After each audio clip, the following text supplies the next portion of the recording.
ये हैना साहब बनाती है ओसामा साहब, तो निश्चित रूप से बड़हरिया नहीं पूरे बिहार में कहीं से भी वो लोग हमें लड़ाएंगे तो निश्चित लड़ेंगे भी और जीतेंगे भी। ओसामा भाई के हाथ को, हैना साहब के हाथ को, तेजस्वी जी के हाथ को, लालू जी के हाथ को मजबूत करेंगे। हम भाजपा के सभी जुल्म को सहने के लिए तैयार हैं।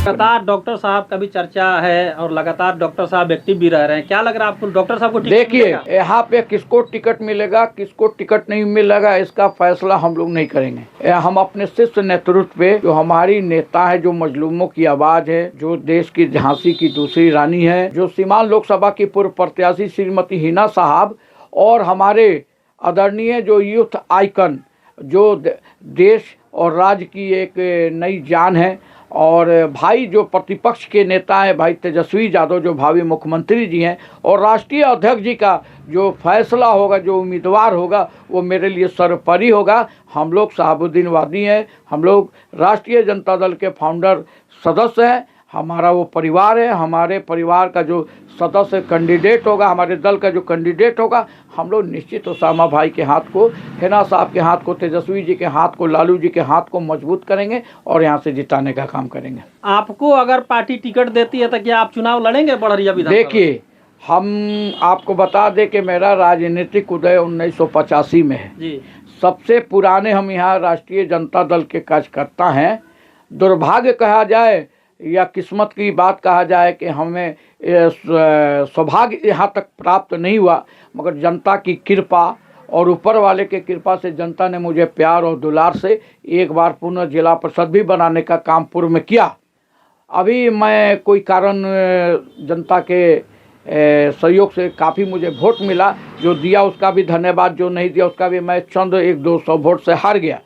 फिर भी आज भी जनता, मैं बड़हरिया 1985 में राजनीति में प्रवेश किया और लोक दल की राजनीति से शुरुआत किया, जनता दल से किया, राष्ट्रीय जनता दल में किया। मैं बड़हरिया ब्लॉक का लोक दल का अध्यक्ष रहा, जनता दल का यूथ का अध्यक्ष रहा, जिला का अध्यक्ष यूथ का रहा, अकलियत का अध्यक्ष रहा और प्रदेश महासचिव और गोपालगंज के संगठन प्रभारी भी रहे। सवाल ये था कि आपको टिकट अगर देती है पार्टी तो आप करेंगे? मुझे भी बहुत उम्मीद थी। मैंने इस विधानसभा को भी बनवाने में संघर्ष किया, आंदोलन किया, और यहाँ तमाम मीडिया भाई, आप भी हैं, तमाम यहाँ के सभी मीडिया भाई लोग को हाथ जोड़कर नमन करते, प्रणाम करते कि उन्होंने मेरा हमेशा सहयोग किया। छोटे भाई समझ के उन लोगों विधानसभा मेरा अलग हुआ। 2010 में मेरा टिकट फाइनल हो चुका था, कोई कारण हमारे बड़े भाई सम्मानित बॉबी साहब को मिल गया। आज यदि उसके बाद से सेकंड चुनाव जो हुआ तो वो महागठबंधन में चला गया, तीसरा बच्चा जी को। आज अगर हमें उम्मीदवार पार्टी विश्वास जताती है, बनाती है, हैना साहब बनाती है, ओसामा साहब, तो निश्चित रूप से बड़हरिया नहीं पूरे बिहार में कहीं से भी वो लोग हमें लड़ाएंगे तो निश्चित लड़ेंगे भी और जीतेंगे भी। और जो डॉक्टर मोहम्मद शहाबुद्दीन साहब का सपना था, जो विकास का, जो उन्नति का, जो स्वास्थ्य का, जो खेल का, उसको धरातल पर उतारने का काम करेंगे और डॉक्टर मोहम्मद शहाबुद्दीन साहब की तभी सच्ची श्रद्धांजलि होगी। मान लीजिए आपको टिकट यहाँ से मिल जाता है और उधर खान ब्रदर्स को यहीं से टिकट मिल जाता है, क्या करेंगे फिर? तो ये तो लोकतंत्र, मैंने कहा ना कि लोकतंत्र की पहिया है, जनता सर्वोपरि है, जनता फैसला करेगी। हम अपने नीति को, अपने सिद्धांत को, अपने विकास को, अपने कारनामा को, अपने कार्य को अपने जनता तक ले जाएंगे। जनता यदि अगर मुझे पसंद करेगी तो विधानसभा भेजने का काम करेगी। जनता उनके नीति को, उनके सिद्धांत को, उनके विचार को करेगी तो उनको भेजेगी। बहुत गहरी खाई हो गई है, बहुत बड़ी खाई हो गई है, कैसे भरेंगे इसको? कहाँ खाई है? कहीं कोई खाई नहीं। लेकर के लोगों के अंदर बहुत ज्यादा बेचैनी है धर्म को लेके। हाँ, धर्म को लेके ये तो जैसे अभी एक चीज लगातार सुनने को मिल रहा है, बांग्लादेश को हम ले लेते। देखिए, मुद्दा तो लगातार पार्टियां बना रही है ना। बांग्लादेश में लोग बोल रहे हैं कि वहाँ पे जो जॉब में लोग हैं उनको जबरदस्ती धर्म परिवर्तन कराया जा रहा है, नौकरी से इस्तीफा दिलवाया जा रहा है, धर्म स्वीकार करोगे तो ठीक है, नहीं तो इस्तीफा दे दो। इस तरह की चीजें देखने को लगातार मिल रही है, वीडियो वायरल हो रहा है। इस देश में चाहे किसी गांव से दूसरे गांव को बंटवारा करने के लिए कहीं ना कहीं उन्मान बातें को फैलाई जाती है। आज इस देश में संविधान जिस चीज़ को इजाज़त नहीं देती है, क्या इस देश में नहीं हो रहा है? इस देश में संविधान इजाज़त नहीं देता है कि बजरंग दल का संगठन बने, आरएसएस का संगठन बने, विश्व हिंदू परिषद का संगठन बने, तो आज इस देश में बन रहा है। तो क्या है कि इस देश में अगर बन रहा है तो वैसे संगठन के लोग तो अनुमान फैलाएंगे कि बांग्लादेश की कभी बात करेंगे, कभी अफगान की बात करेंगे, कभी पाकिस्तान की बात करेंगे। मगर हमारा देश गांधी का देश है, अंबेडकर का देश है, हिंदू मुस्लिम एकता के प्रतीक का देश है।